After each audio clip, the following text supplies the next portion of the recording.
नमस्कार मित्रांनो, मी ॲडव्होकेट अभिनंदन गायकवाड. आजचा आपला प्रश्न आहे, घटस्फोटींच्या अटींचा भंग झाल्यास काय करावे? घटस्फोटींच्या अटीचं पालन न केल्यास ते कोर्टाचा अवमान मानला जातो. उदाहरणार्थ, अलिमनी न देणे, मुलाच्या भेटीचे नियम तोडणे इत्यादी. अशा अट मोडल्यास कंटेम्प्ट ऑफ कोर्ट किंवा एक्झिक्युशन पिटिशन दाखल करता येते. कोर्ट दोषी व्यक्तींवर दंड किंवा शिक्षा लागू करू शकते. घटस्फोटाच्या अटी म्हणजे कायदेशीर आदेश असतो. त्यात बदल करायचा असल्यास कोर्टाची परवानगी आवश्यक असते.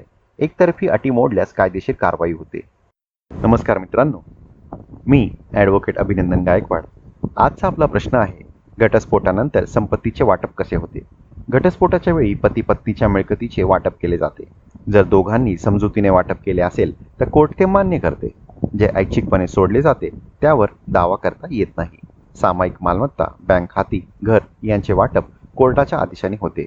जर वाद असेल तर सिव्हिल केस दावा दाखल करावा लागतो. तुम्हाला कोणतीही माहिती लागत असल्यास तुम्ही आम्हाला संपर्क करू शकता आमच्या ईमेल ॲड्रेसवर.